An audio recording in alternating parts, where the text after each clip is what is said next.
सर्वमंगल मांगल्ये शिवे सर्वार्थ साधिके शरण्ये त्र्यंबिके गौरी नारायणी नमोस्तुते। बोलो जगदम्बे मात की जय हो। आज आपको श्रीमद् देवी भागवत कथा की छठे दिन की कथा सुना रही है। महालक्ष्मी के प्राकट्य की कथा। व्यास जी कहते हैं कि राजन, अब मैं भगवती शताक्षी के प्रकट होने का पावन चरित्र कहता हूँ, सुनो। प्राचीन समय की बात है। दुर्गम नाम का एक महादैत्य था। वह दैत्य तपस्या करने के विचार से हिमालय पर्वत पर गया। उसने 1000 वर्षों तक बड़ी कठिन तपस्या की। भगवान ब्रह्मा हंस पर बैठकर वर देने के लिए दुर्गम के पास पधारे। उसने पितामह की पूजा करके यह वर मांगा कि सुरेश्वर, मुझे संपूर्ण वेद देने की कृपा कीजिए।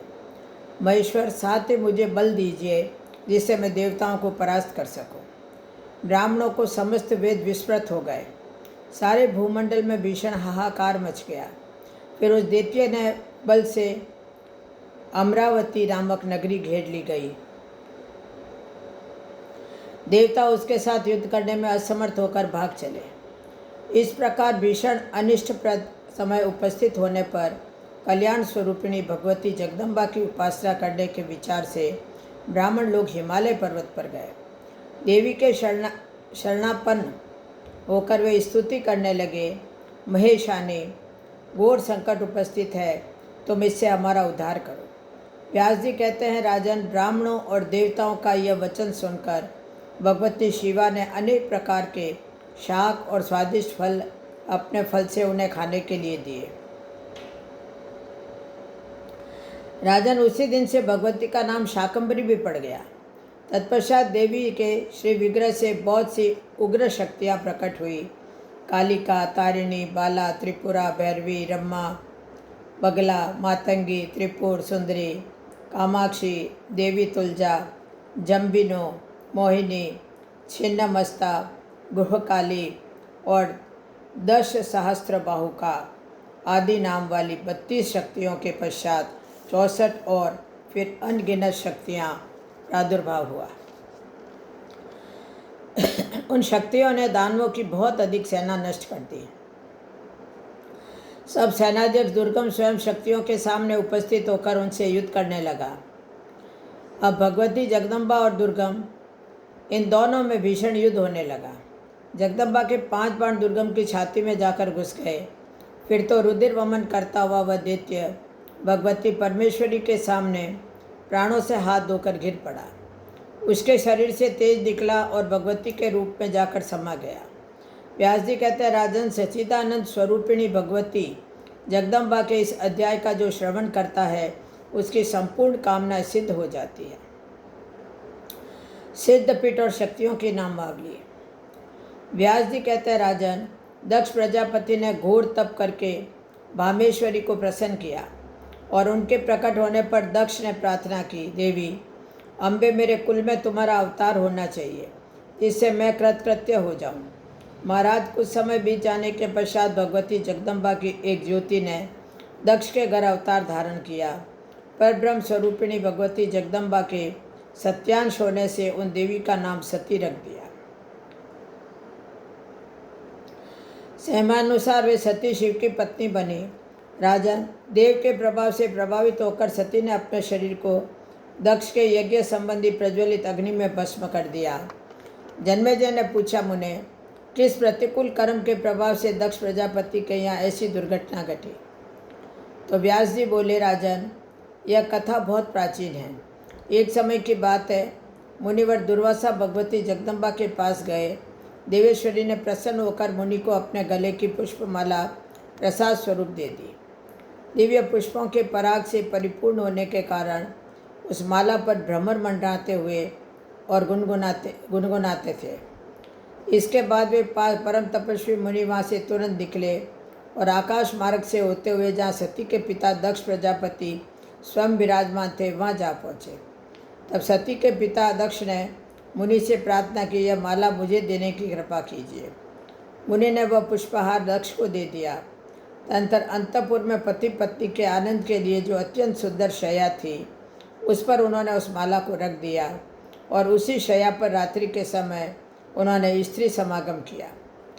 राजन, इस पाप कर्म के प्रभाव से भगवान शंकर तथा देवी सती के प्रति दक्ष के मन में द्वेष उत्पन्न हो गया।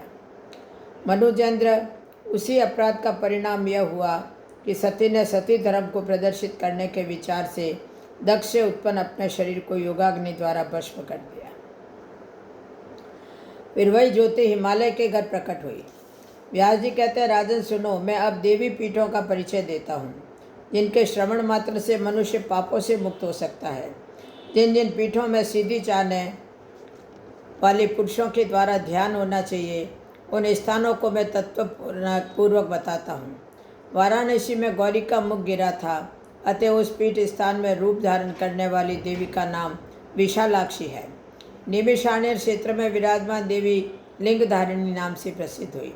देवी को प्रयाग में ललिता, गंधमादन पर्वत पर कामुकी, मानस में कुमिदा, दक्षिण में विश्वकामा तथा उत्तर में भगवती विश्वकाम प्रपूर्णी कहते हैं। गोमादपुर में गोमती तथा मंदिराचल पर कामकारिणी नाम से विख्यात है। चैत्र रथ में देवी मदोत्कटा, हस्तिनापुर में जयंती, कान्याकुब्ज में गौरी तथा मलयाचल पर रंभा कहा गया है। एकाग्र पीठ पर वे कीर्तमती कहलाती है।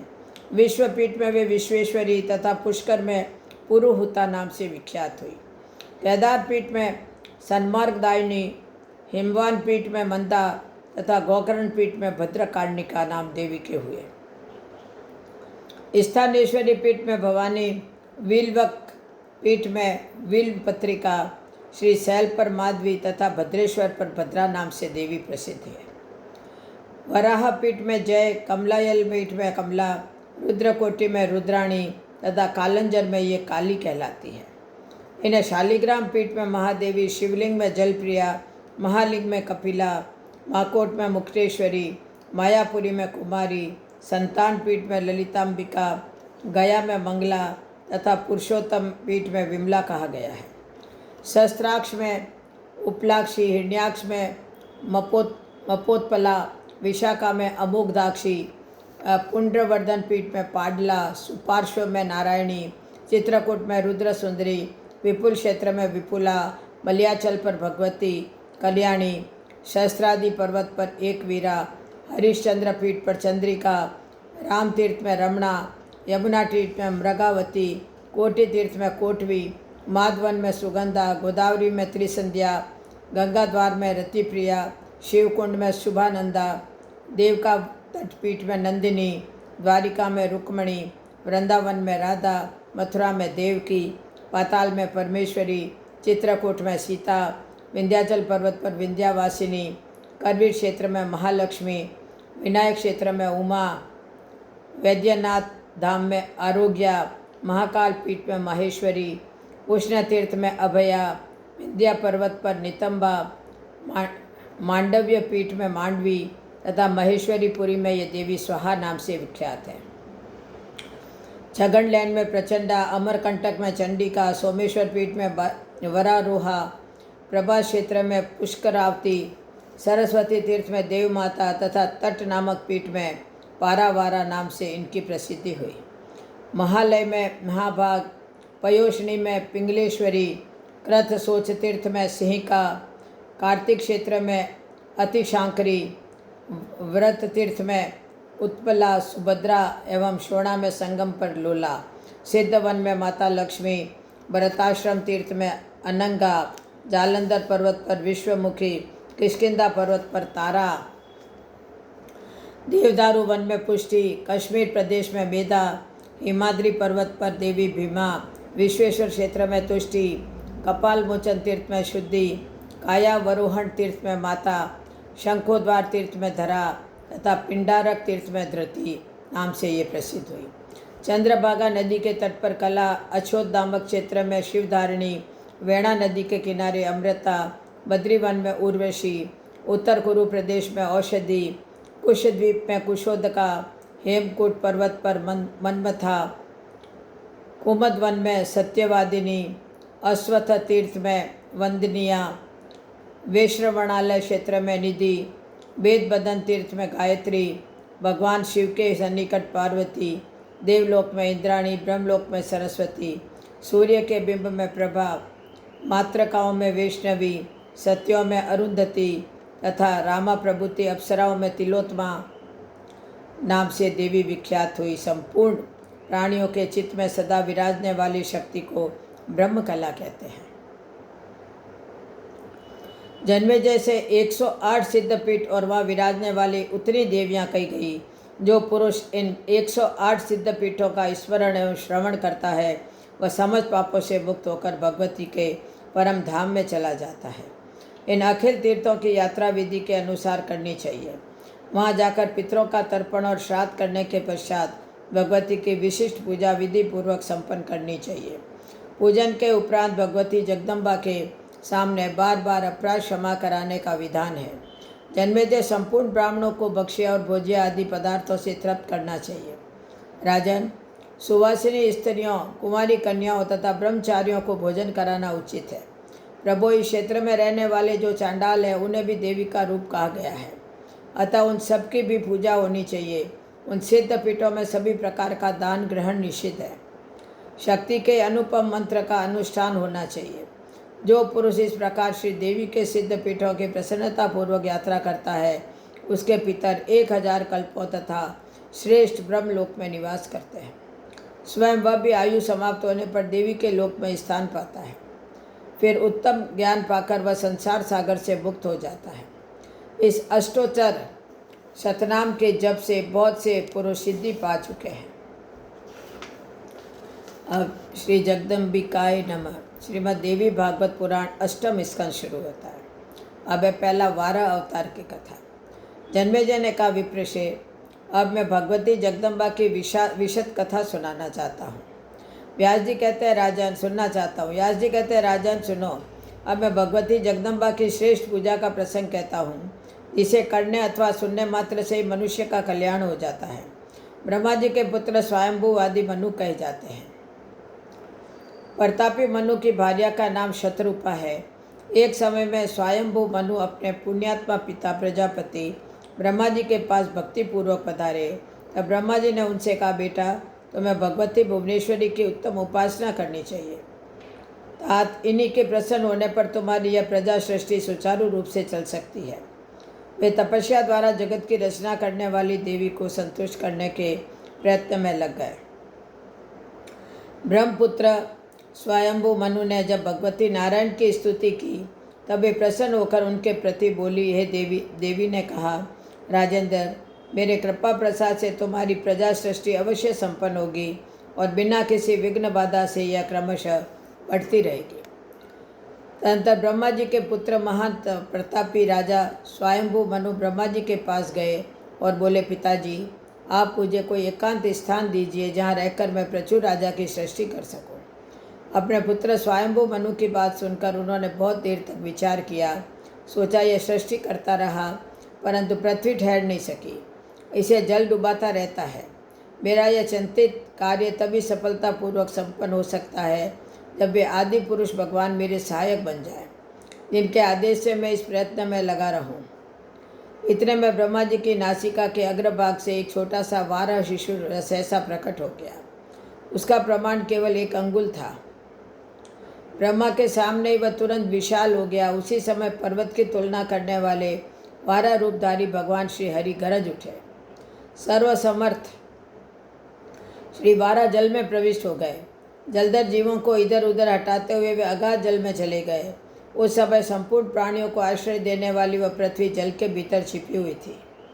वारा रूपधारी देवादिदेव भगवान श्री हरि ने उसे अपने दाढ़ से उखाड़ा और दांत के अग्रभाग पर रख लिया। देवेश्वर श्री हरि पृथ्वी को थूथन पर लिए हुए विराजमान थे। मनु सहित देवादिदेव ब्रह्मा जी उनकी झांकी पाकर स्तुति करने लगे। जगत श्रेष्ठा ब्रह्मा जी ने आदि पुरुष भगवान श्री हरि की स्तुति की। वही महान दैत्य हिरण्याक्ष आ गया। भगवान श्री हरि ने गदा से मारकर उसकी जीवन लीला समाप्त कर दी। उन्होंने दांत के सारे पृथ्वी को उठाया और खेल ही खेल में उसे आश्चर्यजनक रूप से जल के ऊपर टिका दिया। तत्पश्चात वे जगत प्रभु अपने परम धाम को पधार गए। अब स्वयंभू मनु की कन्याओं के वंश का संक्षिप्त परिचय। जब भगवान श्री हरि इस प्रकार पृथ्वी को यथास्थान स्थापित करके बैकुंठ लौट गए, तब ब्रह्मा जी ने अपने पुत्र स्वयंभू मनु से कहा, महाभाव, तुम परम तेजस्वी पुरुष हो, अब तुम इस स्थलमय स्थान पर विराजमान होकर समुचित रूप से प्रजा की सृष्टि करो। तो स्वयंभू मनु के दो परम तेजस्वी पुत्र उत्पन्न हुए, प्रियव्रत और उत्तानपाद। उनके 3 कन्याएं हुई। पहली पुत्री का नाम आकृति, दूसरी का देवती और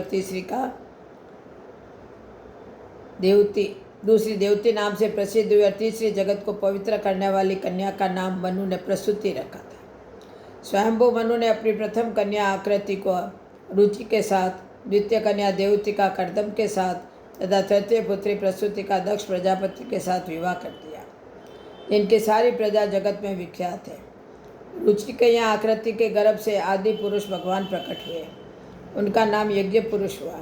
कर्दम जी के सहयोग से देवती भगवती भगवान कपिल की माता हुई। दक्ष से प्रसूति के द्वारा बहुत सी कन्या रूपी संतान हुई। उन्हीं कन्याओं के वंश का उत्तम चरित्र कह दिया। यह पावन प्रसंग अपने श्रोताओं और वक्ताओं के संपूर्ण पापों को नष्ट कर देता है। अब स्वयंभू मनु के पुत्रों की पवित्र वंशावली का वर्णन करूँगा। भगवान नारायण कहते हैं, नारद, स्वयंभू मनु के बड़े पुत्र का नाम प्रियव्रत था।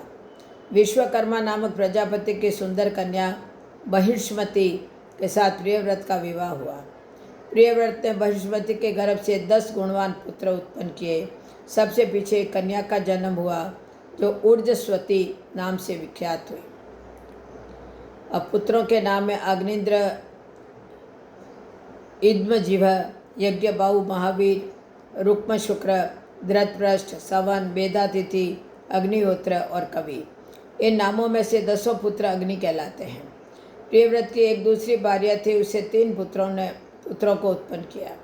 वे पुत्र उत्तम, तामस और रेवत नाम से प्रसिद्ध हुए।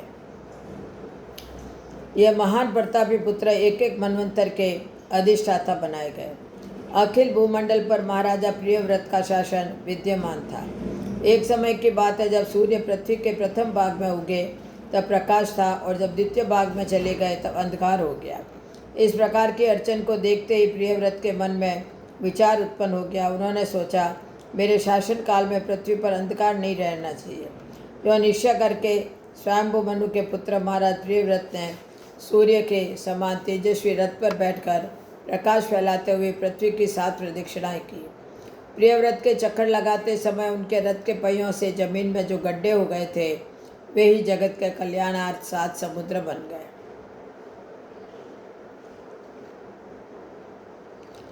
उस समय परिक्रमा के बीच की जो पृथ्वी थी वही 7 द्वीपों के रूप में परिणित हो गई। तभी से पृथ्वी के 7 द्वीपों की प्रसिद्धि हुई। उन द्वीपों के नाम है जम्बू, लक्ष, सालमली, कुश, क्रौंच, शाक और पुष्कर। उसके बार चारों ओर विभाग के क्रम में समुद्र है।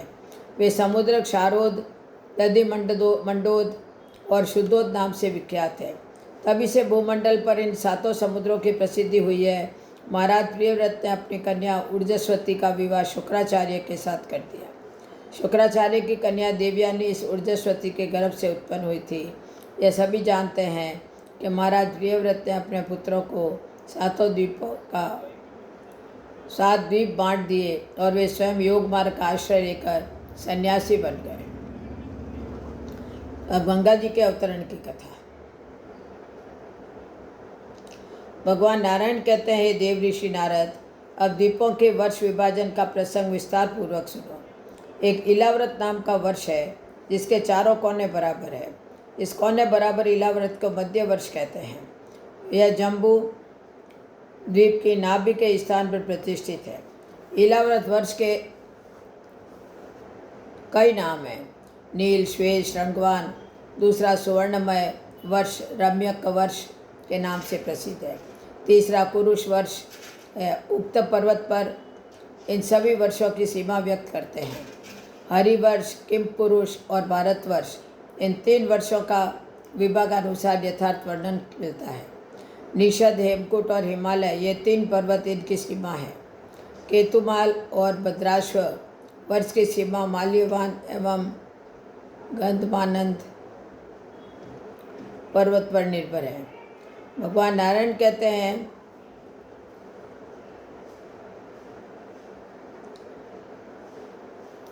नारद अरुणोदा नदी मंदर पर्वत से निकलकर इलाव्रत वर्ष के पूर्व भाग में बहती है। भगवती जगदम्बा की अनुचरी स्त्रियाँ तथा यक्षों एवं गंधर्वों की पत्नियाँ अरुणोदा के जल में स्नान करती है। स्नान करते समय उनके शरीर की दिव्य गंध से जल सुवासित हो जाता है।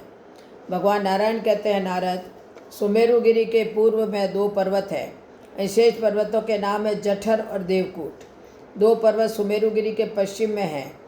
एक का नाम है पवमान और दूसरा पारियात्र कहलाता है। सुमेरुगिरी के दक्षिण कैलाश में शर्बीर नाम से विख्यात 2 पर्वत है। ऐसे ही सुमेरु के उत्तर त्रिशंग और मकर नाम वाले पहाड़ हैं। इन 8 सुप्रसिद्ध पर्वतों में से सुमेरुगिरी गिरा हुआ है। इन सुमेरुगिरी के शिखर पर पद्म योनि ब्रह्मा जी की पुरी है। महात्मा पुरुष इसके विषय में कहते हैं कि इसी पुरी को लक्ष्य करके 8 लोकपालों की भिन्न भिन्न 8 पुरियाँ और है। ये प्रसिद्ध पुरियाँ भी स्वर्णमयी है। इनके नाम है मनोवती, गंधवती, महोदया और यशोवती। ब्रह्मा, इंद्र, अग्नि एवं आदि लोकपालों यथाक्रम इन पुरियों में विराजते हैं। भगवान विष्णु के द्वारा बलि के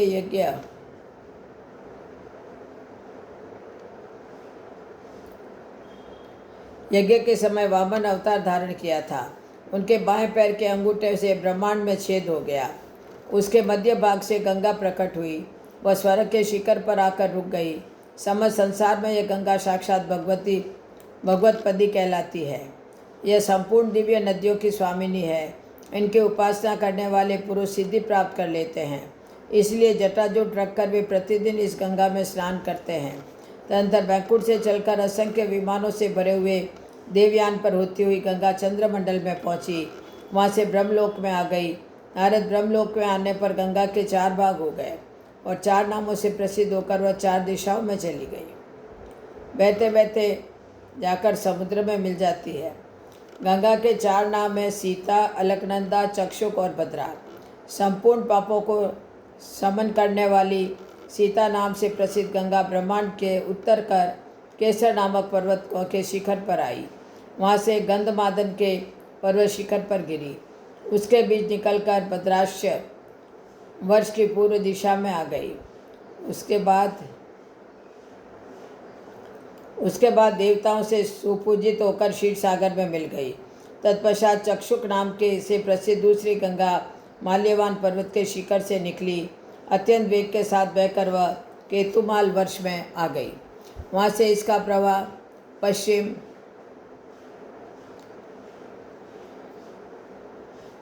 दिशा में आ गया। बाद में जाकर वह समुद्र में मिल गई। नारद तीसरी धारा को पुण्यमय अलकनंदा कहते हैं। यह पवित्र नदी ब्रह्मांड के दक्षिण से होती हुई हेमकूट नामक प्रधान पर्वत पहुंची। जब वहाँ से निकली तब अत्यंत वेग के साथ बढ़ती हुई इन भारतवर्ष में आ गई। इसके बाद तीसरी गंगा अलकनंदा का दक्षिण सागर में संगम हुआ है। तत्पश्चात चौथी धारा श्रृंगवान पर्वत से निकली। इसका नाम भद्रा है। तीनों लोकों को पवित्र करने वाली यह गंगा वहाँ से बहती हुई समुद्र में पहुँची है। इसके प्रवाह से बीच के उत्तर कुरुक्षेत्र परम तृप्त हुए हैं। नारद, अन्य भी बहुत से समुद्र और नदियाँ प्रत्येक वर्ष में हैं। प्रायः इन सब के उद्गम स्थान मेरु और मंदार पर्वत है। इन 9 वर्षों में भारतवर्ष को कर्म क्षेत्र कहा जाता है। अब देवोपासना। श्री नारायण कहते हैं, नारद जम्बूद्वीप में इलाव्रत आदि 9 वर्ष है। सभी वर्षों में ब्रह्मा प्रभुति भिन्न भिन्न देवताओं का निवास है। इलाव्रत वर्ष में भगवान श्री हरि रुद्र रूप में विराजते हैं। ब्रह्मा के नेत्र से इनका प्रादुर्भाव हुआ है। इनकी प्रेयसी प्रिया सदा साथ रहती है। उस क्षेत्र में कोई दूसरा पुरुष नहीं जा सकता और न घूम ही सकता है। यदि कोई पुरुष वहाँ चला भी जाए तो भवानी के श्राप से वह तुरंत स्त्री के रूप में परिणित हो जाता है। भगवान रुद्र महाभाग संकर्षण की उपासना करते हैं। इन संकर्षण को भगवान श्री हरि की तामस प्रकृति वाली चौथी मूर्ति कहा जाता है। ऐसे ही भद्राश्व वर्ष में धर्मपुत्र भद्रश्रवा और उनके कुल के प्रधान सेवक भगवान वासुदेव की हयग्रीव संज्ञक सुप्रसिद्ध मूर्ति को अत्यंत संविदा निष्ठ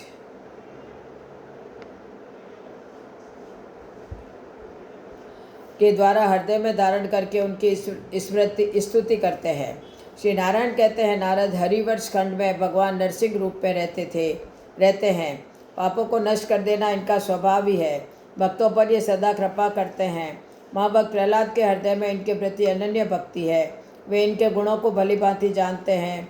अतः परम योगी भगवान नरसिंह के इस प्रिय रूप से दर्शन करके दानव श्रेष्ठ प्रहलाद जी इनके गुणों का वर्णन करते हैं। केतुमाल वर्ष में भगवान श्री हरि कामदेव के रूप में विराजते हैं। वहाँ के अधिकारी पुरुषों द्वारा इनका सदा सम्मान होता है। इस वर्ष की अधीश्वरी समुद्र तैनना भगवती लक्ष्मी है। महान पुरुषों को आदर देना इनका स्वाभाविक गुण है। ये भगवती लक्ष्मी भगवान श्री हरि की सदा उपासना करती है। रम्यक वर्ष में भगवान श्री हरि मत्स्य रूप में धारण करके विराजते हैं। उनकी यह सर्वश्रेष्ठ मूर्ति संपूर्ण देवताओं के लिए वंद्य है। वहाँ मनु जी निरंतर उनका स्तवन करते हैं। श्री नारायण कहते हैं, नारद हिरण्यमय नामक वर्ष में योगेश्वर भगवान श्री हरि कच्छप रूप धारण करके विराजते हैं। अर्यमा के द्वारा इनकी पूजा और स्तुति होती है। उत्तर कुरु वर्ष में यज्ञ पुरुष भगवान श्री हरि वारा का रूप धारण करके विराजते हैं। इन भगवान आदि वारा की पृथ्वी देवी निरंतर उपासना करती है। देवी पृथ्वी का हृदय रूपी कमल को कृपा रस से परिपूर्ण रहता है।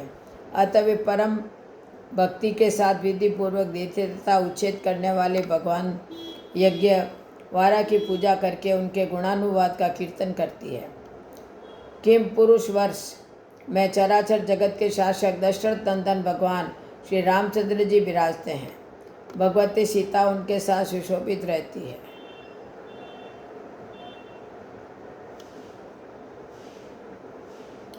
भगवती सीता उनके साथ सुशोभित रहती है। हनुमान जी उन आदि पुरुष की स्तुति करते हैं। श्री नारायण कहते हैं, नारद इस भारतवर्ष में मैं आदि पुरुष विराजमान रहता हूँ और तुम निरंतर मेरी स्तुति करते हो। अब है नरक नामावली। जन्मेजय ने कहा, भगवान आप प्राणियों की विचित्र गतियों के यथार्थ रहस्य को हमें सुनाने की कृपा कीजिए। तो व्यास जी कहते हैं, राजन कर्ता की श्रद्धा के अनुसार ही गतियाँ भी पृथक पृथक हुआ करती है।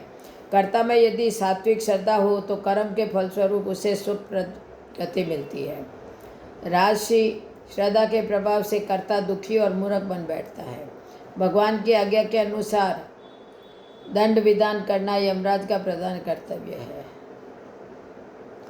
यथास्थान नियुक्त उनके समस्त गण भी धर्म के रहस्य से पूर्ण परिचित तथा परम आज्ञाकारी है।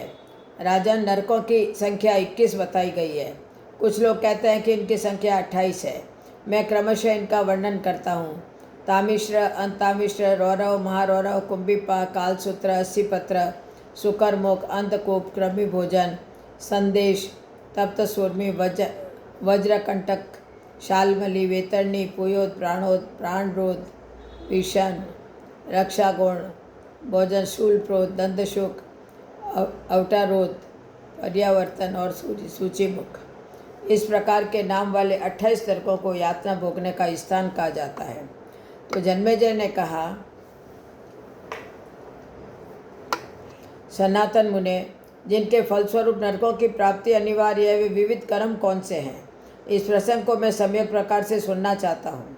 तो व्यास जी कहते हैं, राजन, जो दूसरे के धन, स्त्री और पुत्र का अपहरण करता है, उस दुरात्मा को यमराज के दूत पकड़ कर ले जाते हैं और उनके द्वारा कालपाश में बंधा हुआ प्राणी तामिश्र नाम के नगर में गिरता है।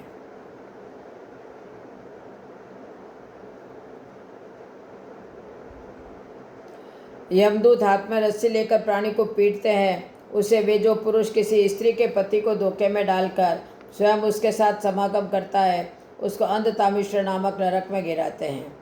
उसके नेत्र अंधे हो जाते हैं। द्वेष करता हुआ प्रतिदिन केवल अपने विचार के भरण पोषण में व्यस्त रहता है। वह प्राणी मृत्यु के पश्चात अपने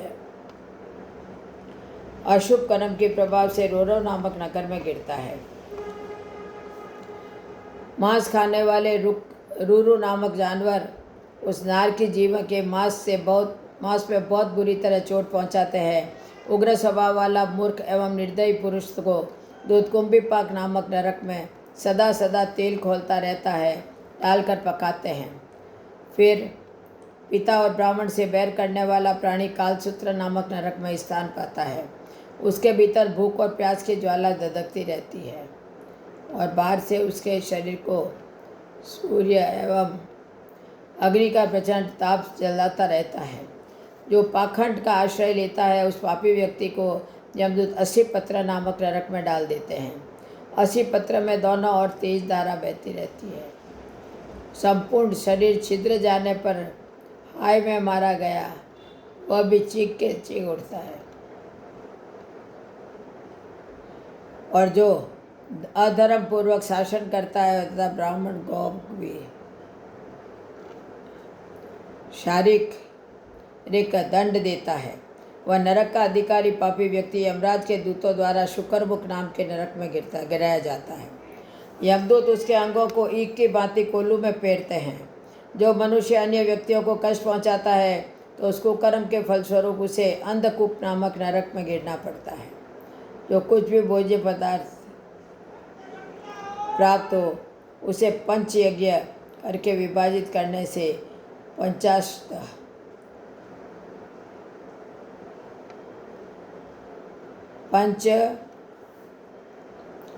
फलस्वरूप उसे अंधकूप नामक नरक में गिरना पड़ता है। जो कुछ भी भोज्य पदार्थ प्राप्त हो उसे पंच यज्ञ करके विभाजित करने के पश्चात ही भोजन करना चाहिए। यह शास्त्रोक्त नियम है।